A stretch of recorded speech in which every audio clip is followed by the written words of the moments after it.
Welcome to Robinson College Chapel, or at least as near as you're likely to get to Robinson College Chapel for the foreseeable future. In a non-COVID year, we tend to have a chapel service where you will struggle to find a seat when the choir are in magnificent voice and where one of our fellows gives a highly inspirational talk about the future that awaits beyond these walls each one of our students. In a COVID year, everything is very different. To begin with, it's difficult not to say things like, "This is not the graduation we were expecting," or "We will celebrate with you as soon as we were able," which is true, of course. And then the tendency is to launch into a lengthy monologue, like the one I'm about to deliver. In fact, all I would really like to do is to feed back to you just 3 nuggets of student insight that I've heard from this year's graduands.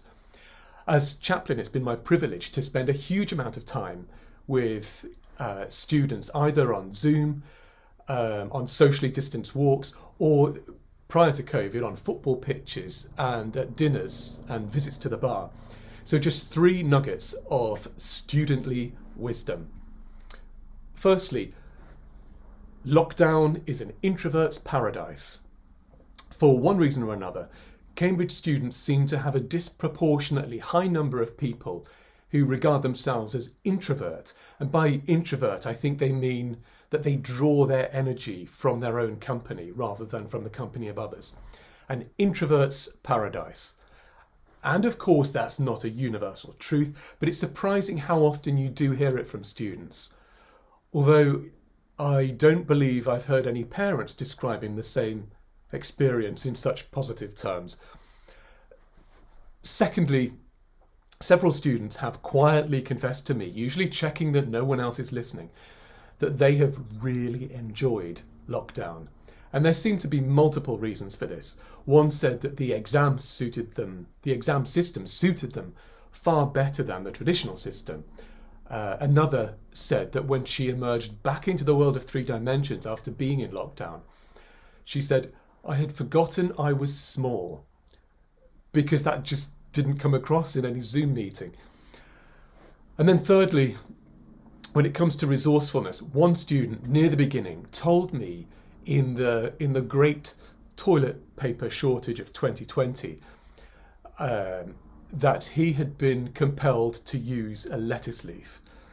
Probably not what you would want to hear as a parent, but I wasn't sure if it was true, and my suspicions were confirmed when he added, "And that's just the tip of the iceberg." Even so, the resourcefulness of our students over the last year and a half has been phenomenal. None of this, of course, detracts from the fact that so many of our students have struggled enormously. And though we might call it a character building experience, nobody envies those who are struggling their way through a character building experience.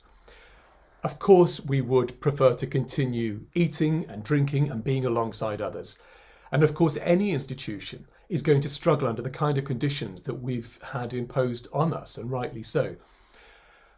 Of course, we do recognise the crucial support that so many families have given during this period.